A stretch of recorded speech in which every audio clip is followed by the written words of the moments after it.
Apakah dengan hal seperti ini ada kebaikan di dalamnya? Orang-orang, ya apakah ini teater, saya tidak tahu keterangannya bagaimana. Mereka menggunakan simbol-simbol agama, berpelukan di depan umum, apa itu di depan masjid, berpidato seolah-olah mereka lagi khutbah, peluk-pelukan dengan cewek, entah itu istrinya atau bukan. Dan tindakan seperti ini kalian diamkan. Kemana akal pikiran kalian? Majelis sholawat jikrak-jikrak sana sini, gak ada adab, nol besar adabnya, dijaga habis-habisan. Makanya ketika Umar bin Khattab radhiyallahu meninggal dunia, dia wasiat untuk 6 orang. Dipilih hanya 6 orang, 6 sahabat aja. Untuk pemimpin itu 6 sahabat yang bertakwa kepada Allah. Itu aja, nggak seperti sekarang. Yang ada, ya kehancuran dalam masalah iman, dalam masalah tauhid. Sebab demokrasi syirkun akbar. Syirik yang paling besar demokrasi itu. Pelaku syirik akbar, terbukti dia melakukan syirik akbar, maka tidak diberlakukan hukum-hukum kaum muslimin padanya. Contoh, tidak dimandikan, tidak dikafani, tidak dikuburkan pekuburan kaum muslimin. Kalau dia terbukti pelaku syirik akbar, karena keluar dari Islam. Semua sepakat demokrasi dari mana? Ya, dari orang-orang kafir, filsafat. Karena demokrasi itu dari rakyat, untuk rakyat, oleh rakyat. Sedangkan kita umat Islam, kita ini hamba Allah. Hukumnya itu hukum Allah. Kalau di demokrasi ini kita lihat ada sebuah kezaliman. Kita berlepas diri dari hukum tagut, dari hukum yang bertentangan dengan syariat Islam, wajib. Demokrasinya salah. Tidak ada yang pungkiri, demokrasi itu adalah bukan sistem Islam, pasti. Nah, di antara cara yang tidak Islami ada cara demokrasi. Assalamualaikum warahmatullahi wabarakatuh. Alhamdulillahi ala lin'am wa syukru lahu ala ilham. Wassalatu wassalamu ala sayyidina Muhammadin asyrafil anam wa ala alihi wa sahbihi as-sadatil a'lam, amma ba'du. Para penonton semuanya, semoga Allah subhanahu wa ta'ala senantiasa memberikan rahmatnya, taufiknya, hidayahnya, maghfirahnya, memberikan kelancaran rezeki dan kesehatan kepada kita semua, dan menjadikan negeri kita negeri yang diridhoi oleh Allah subhanahu wa ta'ala. Amin. Allahumma amin. Mas Heri Pras, gencar sekali ya Anda ini mengomentari Banser. Saya bukannya membenarkan semua tindakan Banser, tapi dalam hal ini, ketika Banser itu membubarkan kajian orang-orang yang sebelumnya track recordnya telah banyak menyalahkan orang lain, maka dalam hal ini saya pun tidak begitu menyalahkan Banser. Walaupun diri saya itu tidak setuju Banser itu langsung bubarkan pengajian atau bubarkan kajian seperti itu. Kalau saya, andaikan Ustadz Khalid Syafiq Rizal Basalama atau Ustadz Wahabi datang ke daerah saya, maka saya akan berembuk dengan teman-teman Banser agar tidak membubarkan, tapi diajak untuk diskusi, dialog bersama. Jika tidak mau, baru selesaikan. Oke. Tapi tindakan Banser ketika membubarkan pengajian itu tidak bisa 100% kita salahkan. Kenapa? Karena kita lihat track record, jejak digital mereka selama ini itu selalu menyalahkan orang lain. Bukan hanya dalam masalah agama, perbedaan furu yang selalu disalahkan oleh mereka. Itu biasa, masalah tahlilan, maulid, salaman setelah sholat, doa bersama, zikir bersama di masjid, itu sudah biasa. Dianggap nyanyi-nyanyi itu kan biasa oleh Pak Syafiq Rizal Basalamah. Bahkan dalam masalah bernegara, berbangsa, bernegara, mereka itu yang tinggal di Indonesia, Mas Heri, itu ambil enaknya sendiri. Masa Mas Heri tidak tahu sih? Atau pura-pura tidak tahu selama ini? Ustadz-ustadz mereka, ustadz-ustadz Wahabi yang Anda bela itu, Mas Heri, yang Anda sebut Salafi itu, gimana track recordnya terhadap NKRI ini?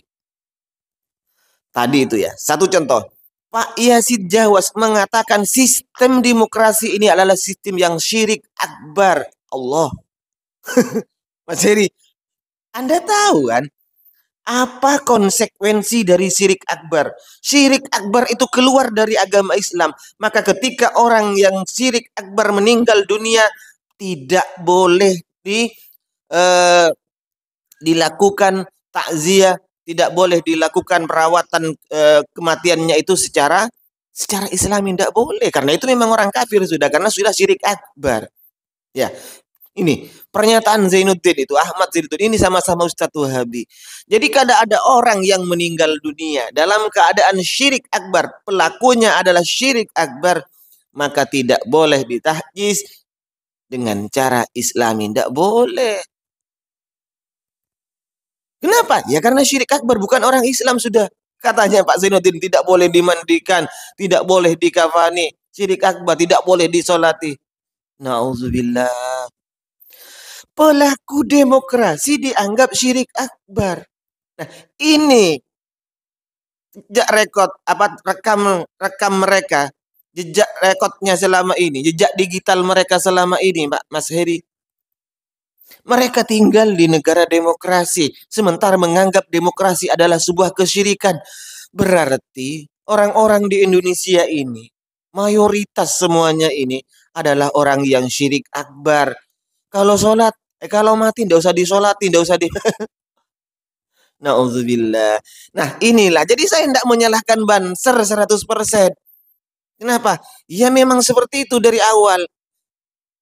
Sudah tidak bisa menghargai perbedaan masalah furu'iyah, menganggap kelompok lain sesat dalam masalah bernegara, berbangsa, bernegara seperti itu. Demokrasi bukan dari Islam. Tidak pernah diajarkan oleh Rasulullah yang namanya demokrasi itu. Terus masalah apa namanya? Demokrasi bukan dari Islam, tidak pernah diajarkan oleh Rasulullah. Demokrasi itu dari kafir.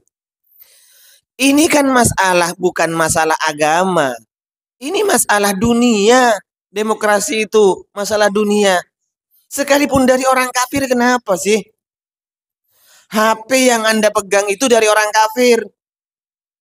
Ya, mobil yang Anda pegang, yang Anda setir itu dari orang kafir. Pesawat yang Anda naiki itu dari orang kafir. Mic yang ada di depan Anda itu dari orang kafir, semuanya itu. Itu masalah dunia. Jadi sistem demokrasi, ya masalah dunia. Dari orang kafir tidak apa-apa. Terus, kalau yang namanya sistem kerajaan, mamlakah, monarki, seperti di Arab Saudi misalnya, itu dari Islam ya. Pernahkah Rasulullah Shallallahu Alaihi Wasallam mengangkat putra mahkotanya untuk mengganti beliau? Pernahkah Abu Bakar mengangkat putra mahkotanya untuk mengganti beliau? Ayolah mikir. Kok seperti ini ya? Aduh, ya Allah. Katanya demokrasi ini masalah apa? Kalau masalah dunia ini tidak usah ditanyakan larangan, tidak usah ditanyakan apanya. Tanyakan larangannya saja. Tidak usah ditanya dalil perintahnya. Masalah dunia, antum a'lamu bi umuri dunyakum. Kalian yang lebih tahu terhadap urusan dunia kalian. Loh, kalau pakai sistem demokrasi malah disirik-sirikan. Kalau tidak setuju ya tidak usah Mas Yazid Jawas, Pak Yazid Jawas, dan ustadz-ustadz Wahabi yang lain. Kalau memang Anda tidak setuju terhadap sistem demokrasi, tapi tolong lisan dijaga, jangan sampai keluar yang namanya syirik akbar itu, ya. Coba sebutkan dalilnya. Mana sistem demokrasi itu syirik akbar? Adakah dari Allah bahwa demokrasi adalah syirik akbar? Adakah dari Rasulullah bahwa demokrasi itu adalah syirik akbar? Kalau begini Pak Yazid Jawas dan orang-orang Wahabi lainnya, ustadz-ustadz Wahabi di Indonesia ini secara tidak langsung itu menyalahkan, menganggap syirik orang yang memperbolehkan atau bahkan menganggap wajib sistem demokrasi ini. Mas Eri, ngopinya harus ke Jawa, jangan terlalu dekat-dekat di sini. Ngopinya harus jauhlah sedikit. Kalau Anda memang patokan Anda, rujukan Anda adalah ustadz-ustadz Salafi Wahabi yang ada di Indonesia, kurang jauh. Terus ke barat sedikit, ke Arab Saudi, sanmisan sekali ya Mas. Di Arab Saudi ada salah satu syekh namanya Syekh Utsaimin. Syekh Utsaimin ini Mas, silahkan Anda baca sendiri. Ini malah memperbolehkan sistem demokrasi, bahkan menganggap wajib. Karena demokrasi kalau tidak kita perjuangkan, maka ini akan diisi oleh orang-orang kafir, oleh orang-orang fasik Mas, itu. Kalau begitu, kita pelaku demokrasi itu syirik akbar. Terus yang berfatwa apa? Yang berfatwa bolehnya demokrasi, yang berfatwa wajibnya demokrasi, itu apa? Kimbongnya syirik kalau seperti itu. Maka secara tidak langsung Syekh Yazid Jawas yang katanya berguru menjadi muridnya Syekh Utsaimin secara tidak langsung menyalahkan gurunya dan menganggap syirik orang yang berfatwa, yakni gurunya sendiri. Begitu ya Mas Heri Paras. Mohon maaf sebelumnya. Assalamualaikum warahmatullahi wabarakatuh.